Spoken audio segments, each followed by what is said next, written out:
चलिए आज बात करते हैं संसाधन के बारे में। संसाधन उन सभी वस्तु को कहते हैं जिसका उपयोग मानव करता है।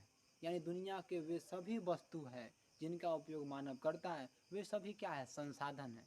और मानव जिसका उपयोग कर लिया वो मानव की आवश्यकताओं की पूर्ति कर देता है। यानी हमें आवश्यकता था एक मार्कर का, इसका उपयोग हमने किया, इसने क्या किया? हमारी आवश्यकताओं को पूर्ति कर दिया। इसलिए यह क्या है? संसाधन है। यानी मानव जिसका उपयोग करेगा, चाहे वो मार्कर हो, चाहे बोर्ड हो, चाहे लाइट हो, चाहे मोबाइल, वे सभी क्या है? संसाधन है। दुनिया के वे सभी वस्तु जिसका उपयोग मानव करता है या मानव की आवश्यकताओं की पूर्ति कर देता है, उसे कहते हैं संसाधन।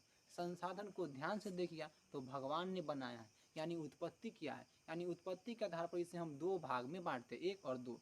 एक होता है जैव, एक होता है अजैव। जिसमें जान होती है उसे कहते हैं जैव, और जिसमें जान नहीं होती है उसे कहते हैं अजैव। भगवान ने एक में जान दिया और एक में जान नहीं दिया। जैसे में जैव में देखिएगा, पौधा आता है, मछली आता है, पशु आता है, मानव भी आ जाता है। यानी वैसा संसाधन जिसमें सजीव के लक्षण होते हैं और जो जैव मंडल से प्राप्त किए जाते हैं उसे कहते हैं जैव।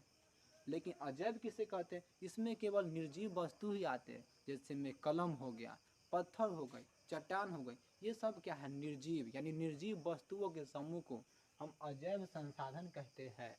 जिम्मरमैन एक आदमी का नाम था, उन्होंने कहा था संसाधन होते नहीं बनते हैं। हमारे महात्मा गांधी कहे थे हमारे पास संसाधन इतने हैं कि हम पेट तो भर सकते हैं लेकिन पेटी नहीं भर सकते हैं।